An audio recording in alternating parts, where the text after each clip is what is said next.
Welcome! Today we're going to learn how to build an advertisement in Adobe Photoshop. And this is just an example of what our end product will look like. But we're going to go ahead and close this out and then go up to Adobe CC, the icon in the top of your menu. And then we'll go ahead and create a new document. And so what this will do is it'll allow us to type in the 1920 by 1080, I can do that, or there's a preset here for the web, so we'll select that for this demo. And then what I like to do is just go on ahead and go in and just check my window to make sure that I have all the tools that I'm going to need. And I know that for the purposes of this this demonstration, we'll use probably the character toolbar. I can go over here to the top right hand corner and select that middle drop down there and just reset the essentials, and then go back into the window and then just select. I know I like to work with the layers tool, the character tool, and so there's also, not to be confused with the layer drop down in the ribbon, which would allow you to select a layer. But if you look down in the right hand corner where it says artboard and layer, that's where a lot of the information is going to show up, is in this panel over here on the right hand side. And what I'll probably do, since my character block is open, is close that out in just a second. But if you see here with the layer, I recommend always just labeling the layers that you work with. So I went on ahead and just labeled the artboard as flyer demo, and then double clicked and changed that title to the background layer. And so when I went over to the left, what I am going to select the rectangular marquee tool so that you can see what the background would look like. And so what I'll do is just start in the left corner and then just drag that, hold shift and then drag that all the way out to the other corner. And you can see the line that kind of vibrates, we call that marching ants. And so I'm good, just going over here to the color panel, and I'll select, let's see, if I were to go to edit, I can undo. But I think what I'm going to do here is just go to fill and then select foreground color. And it should match I picked black as my background color from the swatches. And I'll be able to just click foreground, OK. And so now my background is all black, and then I'll go to select and deselect. And what that will allow me to do is start to work on another layer so that Photoshop knows that I don't need any more work done on the layer. So I just went over to layer in the menu, and I'm going to select new layer. This is one way that you can do it. And then for this, I will just go ahead and change this to image layer, the title, that it's the main image in case I want to add more. And this helps organize your work. So then when you go to file and go down to place embedded, you can actually select an image and add it onto a new layer, and it won't undermine the work that you've done. If you make a change, it won't change everything that you've done on the previous layer. It will be new work. And so when you place an image into a Photoshop document, what you're going to notice right away is that there are handles across from it. If you look at the top ribbon, there's a no sign and a check mark. So when you grab the image, you can move it back and forth. You can grab the little handles noted by the little squares in the corner, drag that. If you need to undo something that you did because you've thrown off the aspect ratio or it looks wonky, you can just do that in the ribbon, in the edit ribbon up top.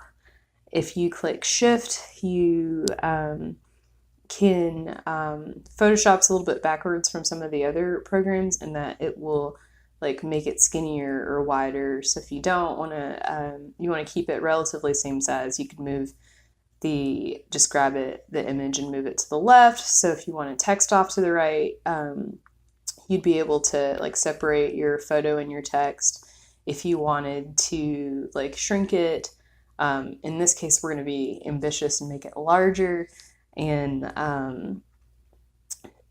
you can do that. And then I just use the spacebar tool to get back to the page, spacebar tool to be able to check the handles and get it to the size that I want in case I need to move around. But there's also a scroll bar on the right hand side as well.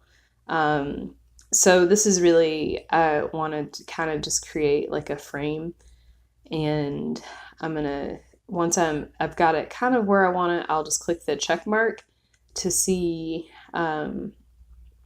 just to get a little bit of a better visual. But I can also go to the left hand side navigation tool and select the move tool and grab that image on that layer and move it around if I need to.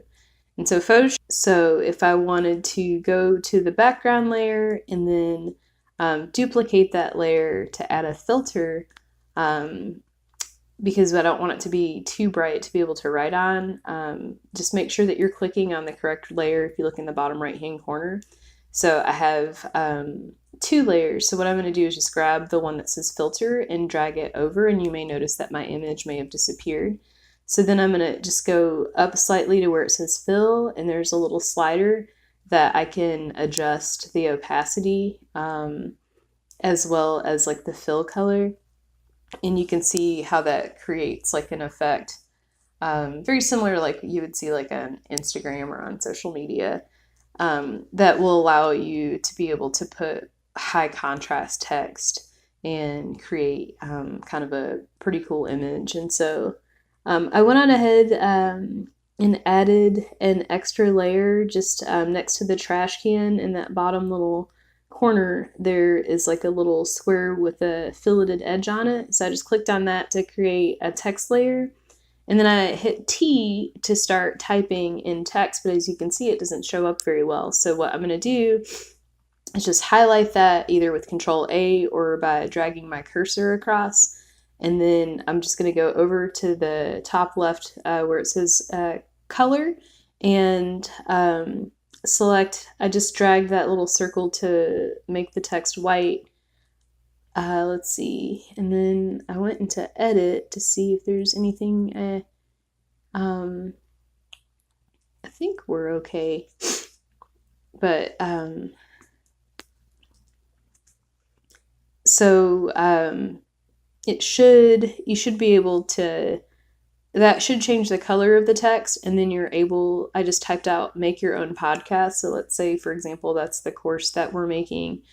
I went on ahead and just like filled that information in, and then hit escape and hit the move tool to drag the text to kind of like the bottom third of where I want it to be. But if you look up in the ribbon there, if I need to change like the font family or wanted to make adjustments to this isn't gonna work, but it's entertaining. The chalkboard, I think I'm just gonna go back to Arial because that's kind of my go-to sans serif. And then if I need to change it from like bold or italic, I have an opportunity to do that, or adjust the font size so you can see what that looks like. I'm just going to put it back on bold. If I want to make it bigger, I can either use this drop down or just directly type in the information for what font size I want. And so that's a little bit bigger. And then I'm going to go over here and see this T that's kind of sitting on a little arc.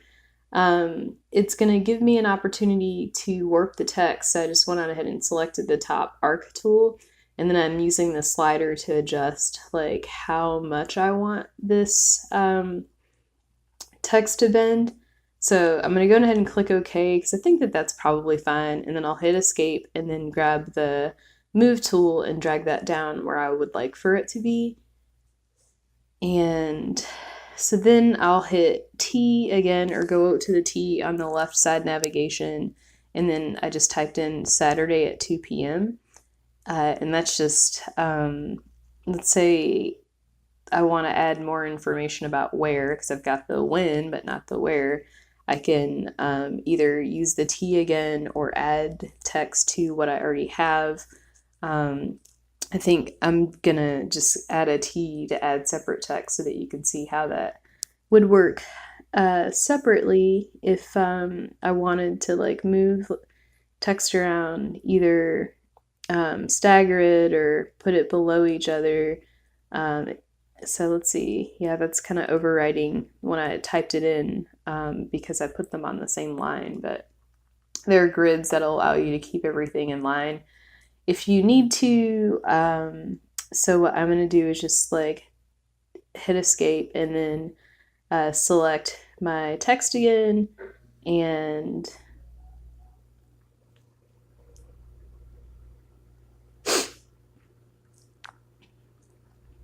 just drag this so that it lines up. And maybe just for visual hierarchy, I might decide to make this a little bit smaller and maybe do the same thing on the other side. So I'll just hit T and then Control A to highlight all of the text and then drop that down to a similar size. And then I can try to hit escape and try to figure out like roughly where the center is of all of the text, or I can click Shift and select both of them and move the text together to get it where I want it.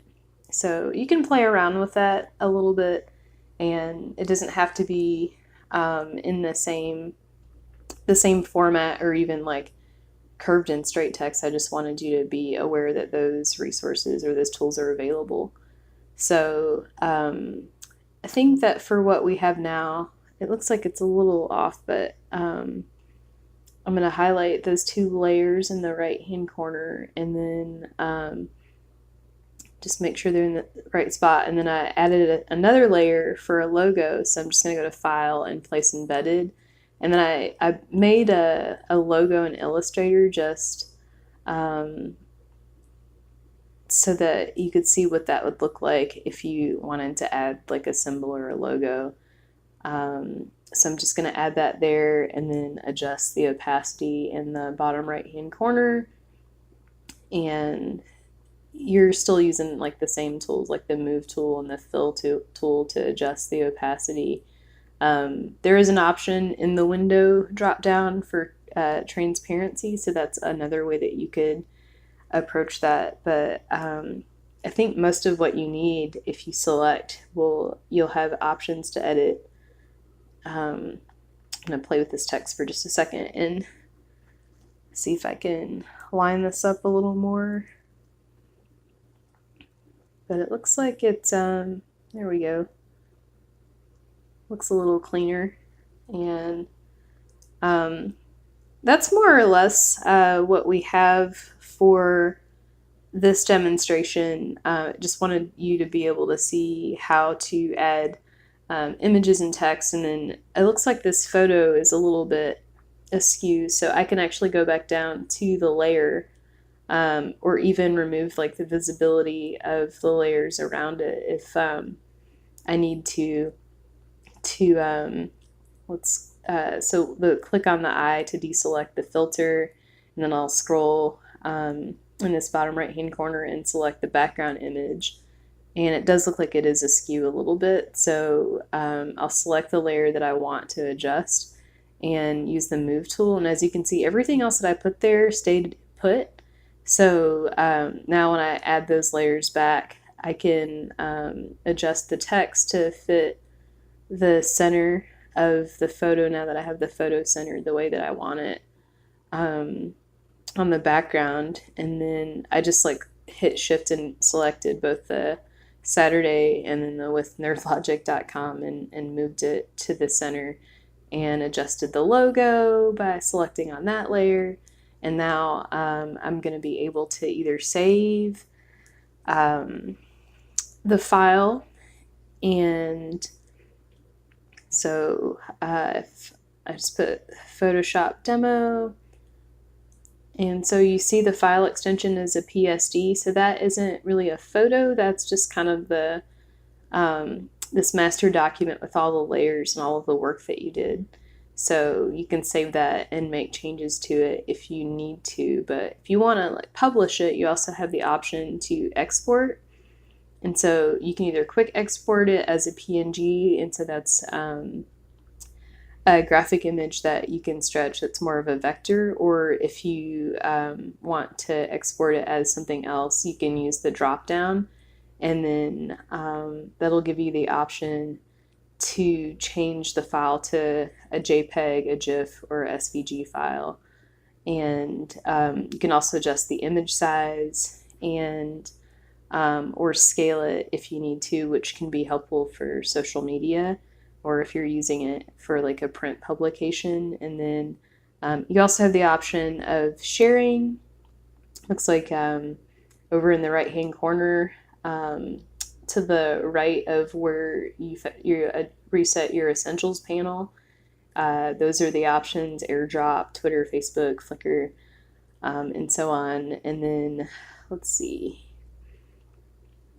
We can also, if we need to print, select that as well. And so there's some options.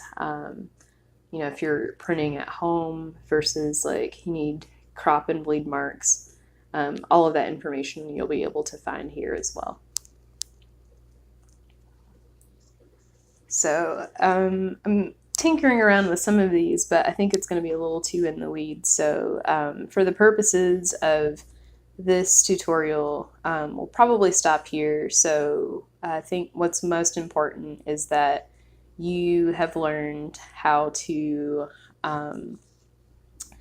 put together a advertisement with a shape tool, and what's important here is that you've learned how to assemble a basic advertisement using text and images and a background, and to be able to adjust any layers that you need without messing up the other content. And so it's been a pleasure, and I look forward to learning more with you soon.